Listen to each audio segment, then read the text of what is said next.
let R be the region in the first quadrant enclosed by the graphs of f of x is equal to 8x to the third and g of x is equal to sine of pi x, as shown in the figure above. And they drew the figure right over here. Part A, write the equation for the line tangent to the graph of f at x is equal to 1/2. So let me just redraw it here just so that I like drawing on the black background. I guess is the main reason why I'm redrawing it. So the function f of x is equal to 8x to the third. Looks like this. It looks like that. This is our f of x axis, and this is our x axis. And we want the equation for the line tangent at x is equal to 1/2. So this is x is equal to 1/2. If you go up here, if you evaluate f of 1/2, you get 8 times 1/2 to the third, which is 8 times 1/8, which is 1. And they actually gave us that already on this point. This is the point 1/2, comma 1. And we need to find the equation for the tangent line. So the tangent line will look something like that.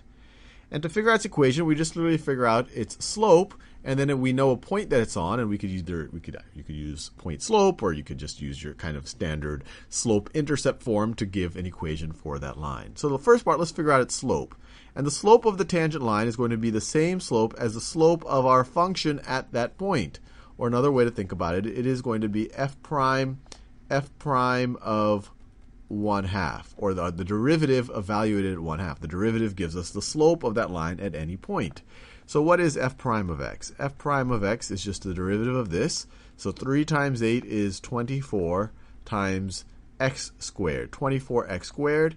F prime of 1/2 is equal to 24 times 1/2 squared, which is equal to 24 times 1/4, which is equal to 6. So the slope of this line is equal to 6. I'll use m for slope. That's what the convention that we use when we first learned it in algebra. So the slope is going to be 6. So the general equation for this line is y is equal to mx plus b. This is the slope. This is the y-intercept. We already know that the slope is 6. And then we can use the fact that the line goes through the point 1/2, 1 to figure out what b is. So when y is 1, 1 is equal to our slope times x. X is 1/2. Or another way to say it, when x is 1/2, y is 1. And plus some y-intercept. Or if I take x is 1/2, I multiply it times the slope, plus the y-intercept, I should get 1. And so I get 1 is equal to 3 plus b. I can subtract 3 from both sides, and I get negative 2 is equal to b. So the equation of the line is going to be y is equal to 6x minus 2. That is the equation of the tangent line. Now part B, find the area of R. So R is this region right over here. And it's bounded on above by g of x, which they've defined as sine of pi x. It's bounded below by f of x, or 8x to the third. So the area is going to be, actually let me just do it. I'll scroll down a little bit. I still want to be able to see this graph right over here. Part B, the area of R is going to be equal to the integral from 0, that's this point of intersection right over here, to 1/2. So let me make it clear. This is 0 to 1/2. And then the function on the top, so we could just take the area of that, but then we're going to have to subtract from that the area underneath the function below. Or one way to think about it is the integral from 0 to 1/2 of the top function is g of x, which is sine of pi x. So sine of pi x. But if we just evaluated this integral, let me just put a dx over here. If we just evaluated this, we would get the area of this entire region. But what we need to do is subtract out the area underneath underneath f of x. We need to subtract out the area under that. So we just subtract from that f of x. And f of x, we already saw, is 8x to the third power. And now we can just evaluate this. So let me draw a little line here. It's getting a little bit messy. I'll just do it down here. So we need to take the antiderivative of sine of pi x.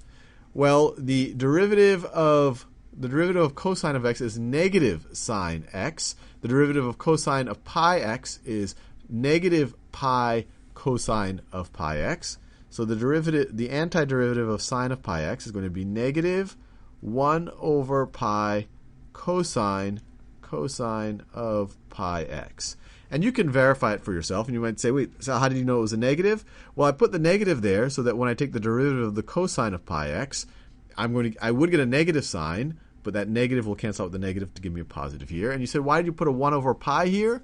Well, when you take the derivative of this thing using the chain rule, you take the derivative of the pi x, you'll get pi that you would multiply everything by, and then you would get negative sine of pi x. And that pi doesn't show up here, so I need something for it to cancel out with, and that's what this 1 over pi is going to cancel out with. And you could do u substitution and all the rest if you found something like that useful. But it's in general a good habit, or I guess it's a good it's good to be able to do this almost by sight. So, and you can verify that this derivative is equal to sine of pi x. So the antiderivative of sine of pi x is this. The antiderivative of negative 8x to the third power is negative 8. I'm going to divide it by 4, so negative 2x to the fourth power.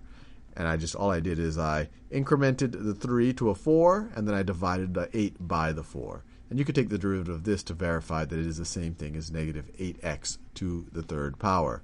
And we're going to have to evaluate that from 0 to 1/2. When you evaluate it 1/2, so I'm going to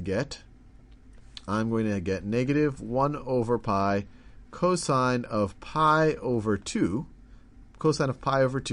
minus 2 times 1/2 to the fourth power is 1/16. So that's it evaluated at 1/2. And then from that I'm going to subtract negative 1 over pi cosine of 0. Let me just write it out. So minus negative 1 over pi cosine of pi times 0.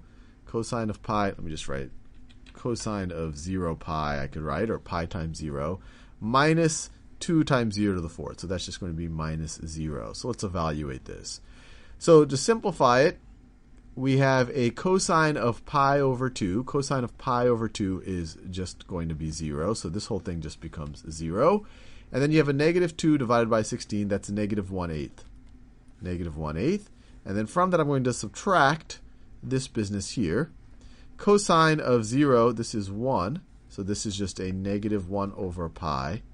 A negative 1 over pi. And then I have a 0 there, so I can ignore that. So this is equal to negative 1 over 8 plus 1 over pi.